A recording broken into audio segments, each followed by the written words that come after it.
In what was a somewhat surprising move, on Friday, it was announced that Missouri State was going to move from FCS to FBS and become a member of Conference USA, which I guess isn't really all that big of a shock. There had been a lot of talk and discussion about that potentially being something, or that being a match that made a lot of sense, was Missouri State moving to Conference USA if they were going to be an FBS school, or if Conference USA was going to look at expansion members, that Missouri State was going to be a likely option.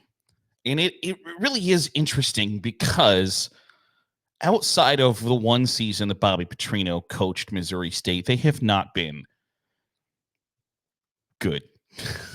They've not been great. They have not been good.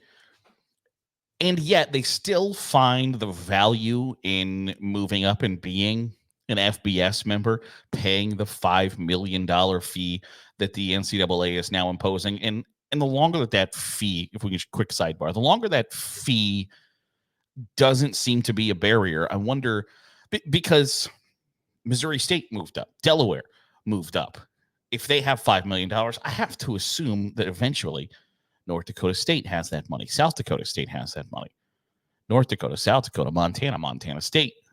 Some of the FBS or FCS, I beg your pardon, some of those bigger and better FCS schools, Illinois State.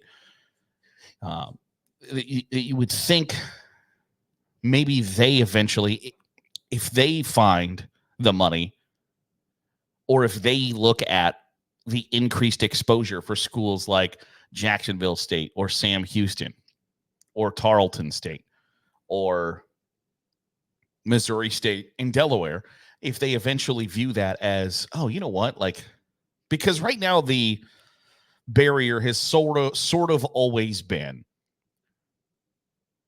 North Dakota State can win the national championship and be an FCS power, just be a gigantic 1,000-pound gorilla that everybody else in the division has to tackle.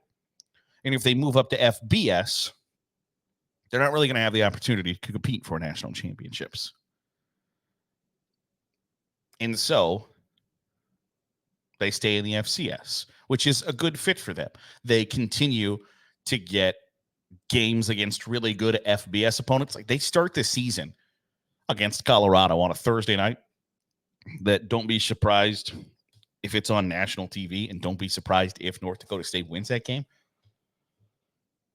But they continue to get really good Power 5 games out of the deal, because in some cases, playing North Dakota State in your schedule is going to be viewed as a tougher game than a school from the Conference USA, from the MAC, from the Sun Belt, Mountain West, American. North Dakota State has name recognition, cachet, and people understand and appreciate what playing an opponent like that looks like.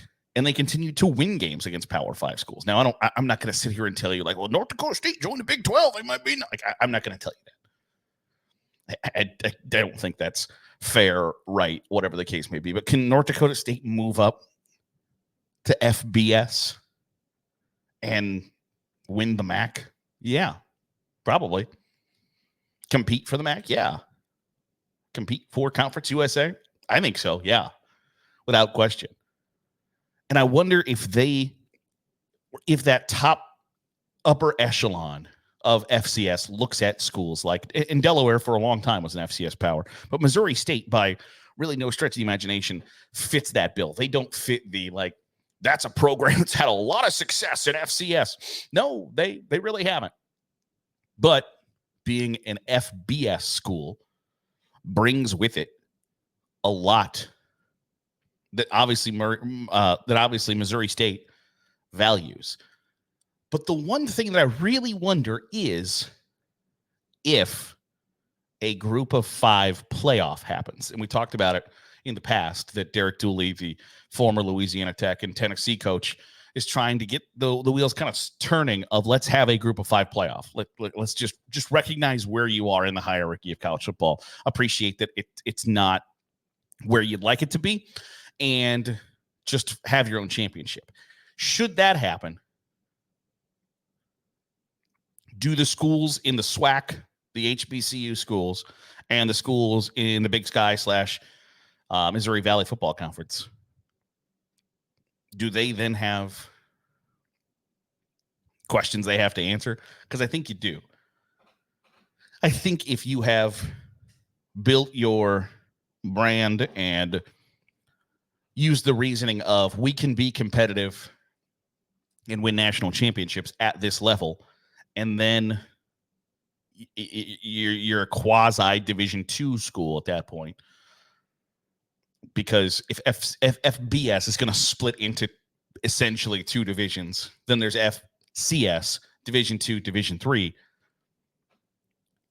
It's really Division I, Division I AA, Division II, Division III, Division IV. You're a Division II school at that point. And I think it would be really enticing. I think North Dakota State, South Dakota State, Montana, I think those schools have an opportunity to play with the Coastal Carolinas and Tulanes and Liberties and Toledos of the world. I think they have that ability and that opportunity. I think they can recruit well enough. They can compete financially, facilities. I don't know if they can compete NIL, but I don't know how much NIL money there is in the group of 5 level to begin with. I think you can compete at those levels. So I think the move of Missouri State, and it's not going to be an automatic, a quickly like, okay, it happened on May 9th by Memorial Day. Well, you'll have 6 other members joining in Conference USA, the MAC, whatever the case may be. But I can't help but think that if you are one of the top dogs in in the FCS, you can't look at somebody who has not particularly been good and see them move up and sit back and go, yeah, I'm fine with that. That's great. Whatever. I don't know how you sit there and watch that happen and not get a little bit envious, but a little bit like, you know what? Like, get that chip on your shoulder of, we'll show them. If Missouri State thinks they're good enough to play in FBS, then what are we doing? Isn't that a question that Idaho has to ask, that Idaho State, Eastern Washington? Aren't those the questions those teams have to ask? And don't you have to get kind of motivated? You know what? Screw it. We're all moving up. We're all going up. And I realize that it's now a hindrance of having to find a $5 million cash payment, but also having to invest in more scholarships.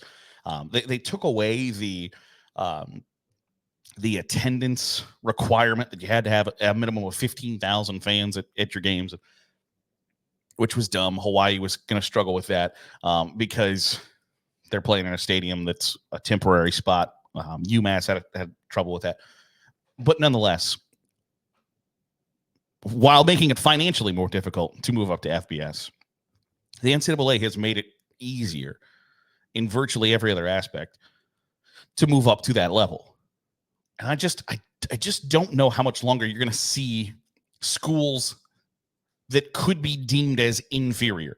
Like, for instance, there are a lot of people who believe that Eastern Kentucky could be the next school to move up, and that Eastern Kentucky and Western Kentucky could be a package deal to the Mid-American Conference.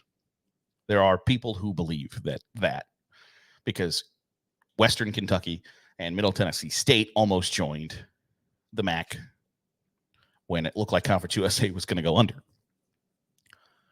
And now UMass has joined the MAC. The MAC could be looking to continue to add schools, and that Western and Eastern could be a natural fit for the Mid-American Conference.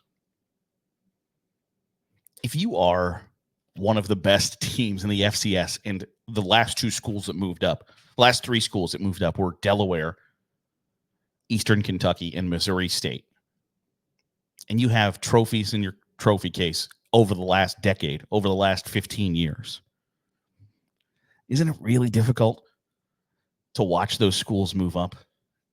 If you're the head coach at that school, isn't it difficult to not go to your athletic director or the president of your university and say, it's kind of embarrassing that these schools that aren't nearly as good as we are at this sport are going to be playing on the same level as Alabama and Notre Dame and USC and Ohio State and Michigan and Penn State and LSU and Clemson and Florida State.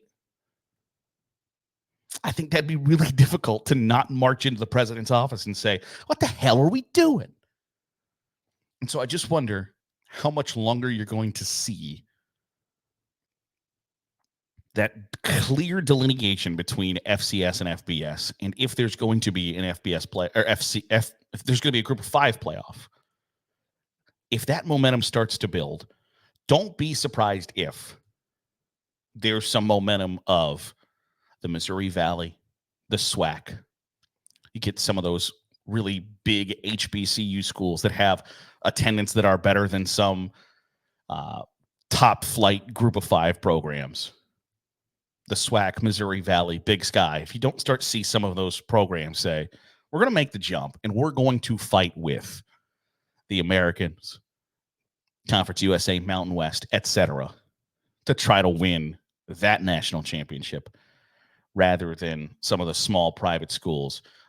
Or if you just flat out see some of the state schools in less populated states or the state schools that are directional or have a city name in them or whatever, just say, you know what, I'm tired of competing with some of these lesser institutions. I'm ready to be on the biggest and brightest stage. And however we got to do that, we're going to do it. I don't think we're too far from that. And I think it's a good thing for the sport overall. That'll do it for today's episode of the Daily Huddle. Appreciate you making us a part of your day, however it is, wherever it is you do so. If you're watching on YouTube, hit the subscribe button. Make sure you're getting all the great college football content that we are pumping out here on Saturday Glory. If you're listening on the podcast feed, drop a 5-star review. It goes a long way in helping out the channel. I'll see you tomorrow for another episode of the Daily Huddle here on Saturday Glory.